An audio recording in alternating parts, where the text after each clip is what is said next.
Il secolo scorso ci ha dato delle sorprese, perché studiando appunto gli atomi e poi i costituenti degli atomi siamo arrivati a capire che ci sono due altre forze fondamentali in natura. Vi ho detto la forza gravitazionale, la forza elettromagnetica. Si capisce a partire dai primi anni del secolo scorso che c'è una nuova forza che è responsabile dei decadimenti radioattivi. Questa forza è chiamata forza nucleare debole, e quindi questa si aggiunge alle altre due forze fondamentali in natura.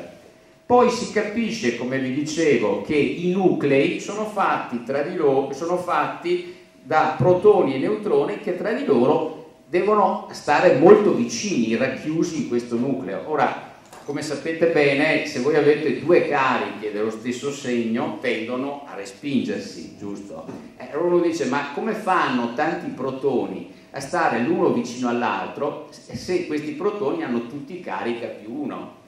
Non è possibile che stiano in spazi così piccoli. Infatti la forza di repulsione è tremenda. Diciamo, la forza elettromagnetica che respinge un protone tenderebbe ad allontanarlo dall'altro è molto molto grande. Allora come fanno a stare tutti insieme vicini, come si suol dire, dentro il nucleo questi protoni? Perché c'è una forza che è ancora più grande della forza elettromagnetica, vince sopra la forza elettromagnetica, è una colla, una supercolla potentissima che tiene insieme questi protoni e neutroni nel nucleo. Infatti noi la chiamiamo colla nucleare ed è la forza nucleare forte, l'interazione nucleare forte, chiamata proprio forte perché veramente è quella che domina su tutte le altre. Ecco, allora alla fine, vedete, questo quadro che è contenuto nella parte, diciamo, di destra qui, partendo dalla sinistra in alto, vi fa questo percorso di comprensione di quali sono le forze fondamentali che agiscono in natura. Dopodiché tutte le manifestazioni che noi abbiamo di forze svariatissime in natura sono riconducibili a 4 forze fondamentali: gravitazionale, elettromagnetica, nucleare debole, nucleare forte.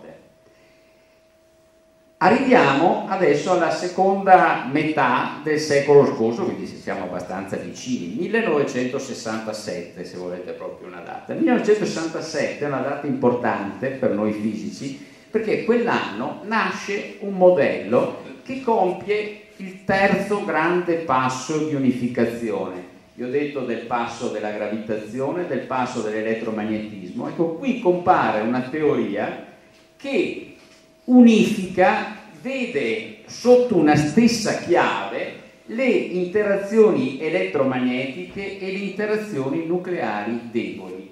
È la teoria elettrodebole e questo è il modello che descrive questa forza elettrodebole che unifica elettromagnetismo e forze deboli. È quello che oggi noi chiamiamo il modello standard delle particelle. È diventato modello standard perché dal 67 a oggi ha avuto tali e tante conferme che per questo noi lo chiamiamo il modello standard particellare. Modello standard che di nuovo ci dice: guarda che questa strada di cercare di capire che c'è un'unità di fondo al di là della molteplicità dei fenomeni è una strada di successo. Vedi, partendo da Newton alla fine del secolo scorso si trova che questo cammino funziona bene. Naturalmente l'appetito vi è mangiato, cioè uno dice: beh, ma allora se ci sono tutti questi successi non potrebbe essere che alla fine ci sia un'unica teoria, un'unica grande forza da cui scaturiscono queste diverse manifestazioni. Ecco che allora dagli anni 70 ad oggi si è cercato di costruire una teoria chiamata di grande unificazione, quella scritta in rosso qui sotto.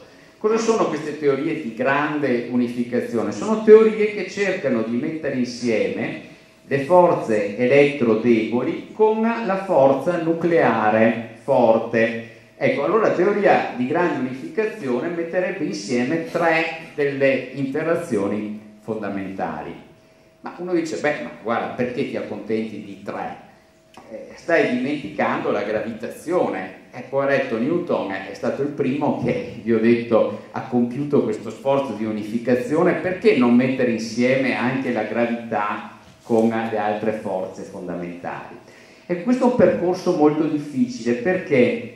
Beh, perché diciamo, la descrizione di queste forze è avvenuta nel secolo scorso nell'ambito di una nuova teoria che allarga la teoria della fisica classica, dicevo prima, del movimento dei corpi. Questa nuova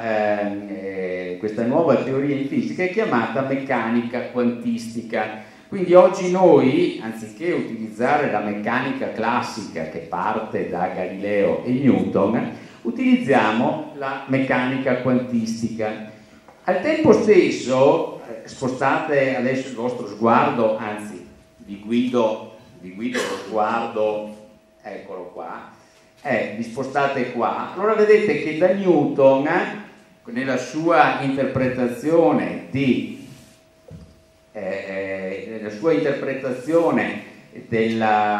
questa unificazione, come vi dicevo, di fenomeni celesti e terrestri, scaturisce una visione dello spazio e del tempo che è la visione dello spazio e del tempo della fisica classica, uno spazio e un tempo involucri che non si muovono, che non cambiano nel tempo. Einstein, secolo scorso, arriva e sconvolge questo schema.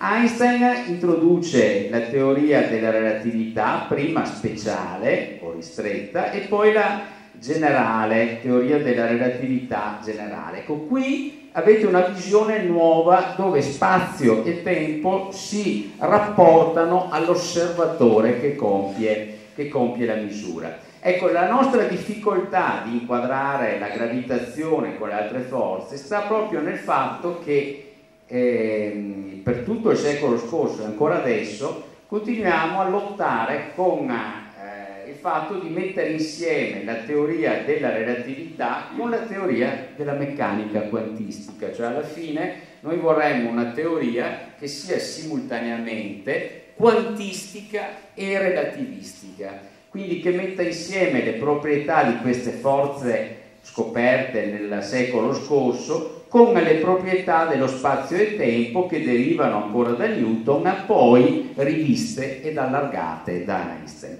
Questo sforzo continua e dietro a questo sforzo noi pensiamo che sia possibile arrivare forse un giorno a una teoria finale, forse qualcuno di voi l'ha visto, qualche giornale comincia a parlarne, vengono chiamate teorie di stringa o di corda. Ecco, sono praticamente l'ultimo ritrovato di questo cammino dell'unificazione delle forze fondamentali.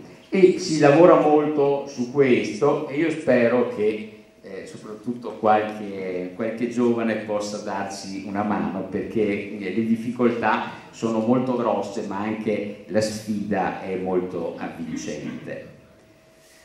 Ecco, tralascio magari un paio di trasparenze per venire al discorso che vi dicevo prima, che alla base di tutto sta l'osservazione, il vedere. Ecco, qui quello che si è capito è che per arrivare a studiare l'interno dell'atomo, il vedere non poteva più essere il semplice vedere come noi siamo abituati, diciamo, o a occhio nudo o al microscopio o anche al microscopio elettronico, ma si doveva ricorrere per studiare l'interno dell'atomo, la struttura subatomica, dovevamo ricorrere all'utilizzo di particelle stesse. In che modo?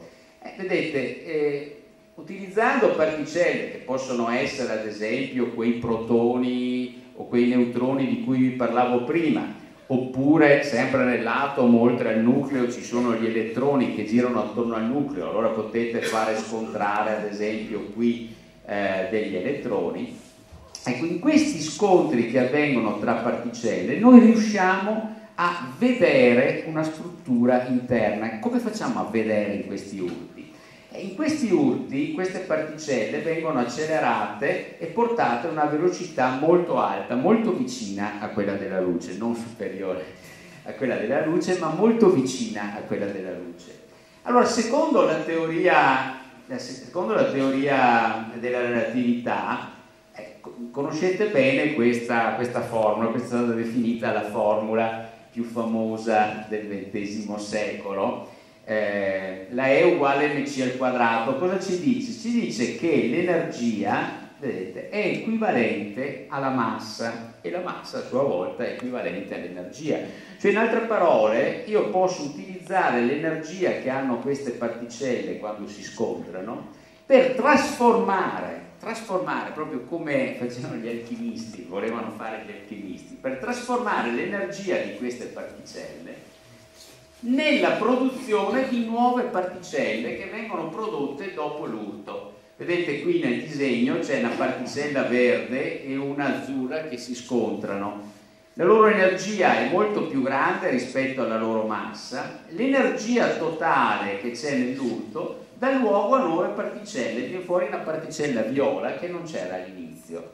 Ecco, quello che è sorprendente è che da particelle anche molto leggere, con massa piccola, possono venire fuori particelle con massa molto più grande.